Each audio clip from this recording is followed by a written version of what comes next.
Good afternoon, everyone. This is your 5:30 news update with ES24 News. I'm your host, Eric Schneider. We have a few updates for you from the provincial government regarding loosening of restrictions, continuing school closures, there's warmer weather ahead, and our feature story about the ongoing crisis in Ontario's long-term care facilities.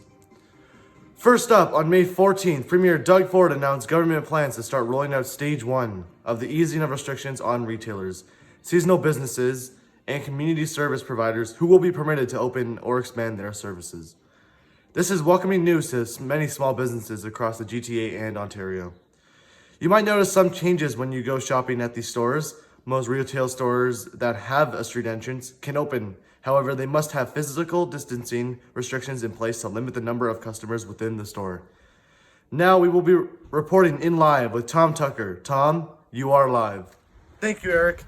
With us today is our guest, Astrid Schneider, who is an avid shopper in Bloor West Village. Astrid, how has your shopping experience on Bloor changed to the small retailers implemented changes since May 19th? Do you find that you have to wait in line more? In line? Yeah, no. I do all my shopping all online. I don't do old school retail. I get all my fashion ideas from TikTok and Pinterest. And then I ask my mom for her Visa card and we order it online. It doesn't really matter to me if stores are open or not. My generation prefers to do online shopping with door-to-door delivery. Okay then.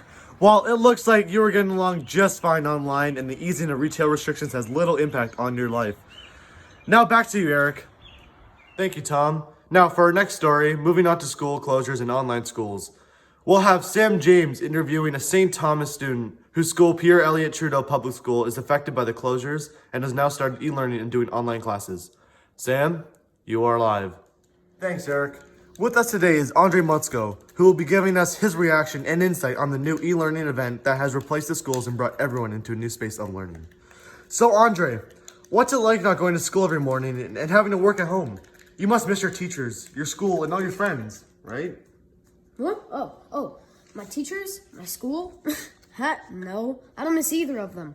I prefer to spend my entire day in my pajamas. I attend virtual Google Meets where I only have to look at my teacher for an hour instead of 6 hours. I get to spend all my time at home in my pajamas instead of that wretched building. Did I mention pajamas? Oh, whatever. So I hope this lockdown goes on a lot longer than it's supposed to. Also, not seeing my friends is a small price to pay. Well then, there you have it. That was a great look into the wonders that online school has brought us. Thank you, and now back to you, Eric. Thanks, Sam. Now with a quick look at the weather. The polar vortex has brought us some very cold weather in May. About 10 degrees colder, in fact. New records have been set for May 9th. It hasn't been this cold since 1939. On May 9th in Kitchener, Ontario, the temperatures dipped to negative 4.2 degrees Celsius, trouncing a 73-year-old record at negative 2.8 degrees Celsius. If inhabitants of Ontario seem worried, don't forget we just crawled out of winter, folks. You'll be hitting the 20s by the end of May.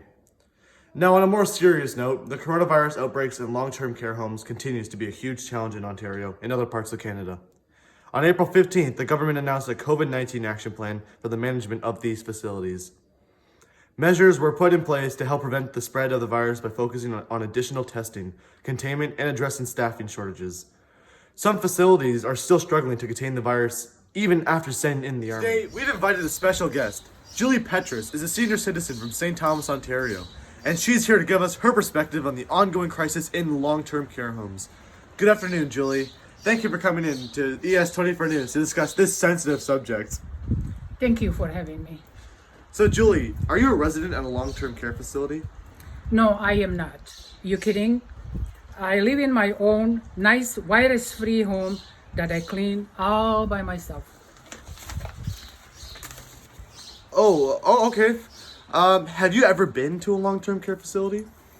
Actually, yes, I've been there once visiting my friend.